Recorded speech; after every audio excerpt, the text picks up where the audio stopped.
नंतर मात्र खूप विनंती केल्यामुळे हॉटेलकडून परवानगी मिळते. काका हॉटेलमध्ये हवन करतात. या आवाजाने मयुरी बेचैन होते. ती सर्व ठिकाणी तोडफोड करते. बऱ्याच लोकांना त्यामुळे लागते. मयूर आणि त्याचा मित्रपरिवार हवनच्या इथेच असतात. तिथे मयुरी येते. ती तेथे पण येऊन उडवाउडवी करते, झुंबर पाडते. काकांनी मयूरकडे गंगाजल दिले असते. काका तिचे लक्ष विचलित करतात तेव्हा मयूर पटकन येऊन तिच्यावर गंगाजल शिंपडतो. तेव्हा ती बेशुद्ध पडते.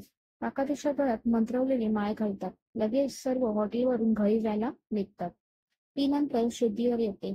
गळ्यात माळ असल्याने ती नॉर्मल असते. ते त्यांच्या गावी पोहोचतात. ते काका दुसऱ्या दिवशी मयूरला बोलवतात. घरी गेल्यावर मयूर घरच्यांना मयुरीविषयी सांगतो. मयुरी पाठीमागे काम करत असताना तिची माळ नळ्यात अडकते आणि तुटते. ती घरात येते आणि सासूबाईंचा गळा पकडते. त्या ओरडू लागतात. तेव्हा मयूर आणि त्याचे बाबा येतात. त्यांना ती उडवून देते. ते दोघे भिंतीवर जाऊन आपटतात. सासूबाई तिथेच खाली पडतात. मयुरी थोड्या वेळाने नॉर्मल होते. ती बघते तर सर्व खाली पडलेले असतात. तिला काहीच कळत नाही. ती मयूरकडे जाते. तेव्हा तो शुद्धीवर येत असतो.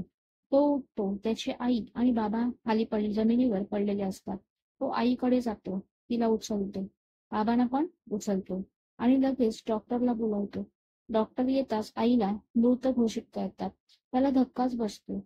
बाबांना ड्रेसिंग करून डॉक्टर जातात.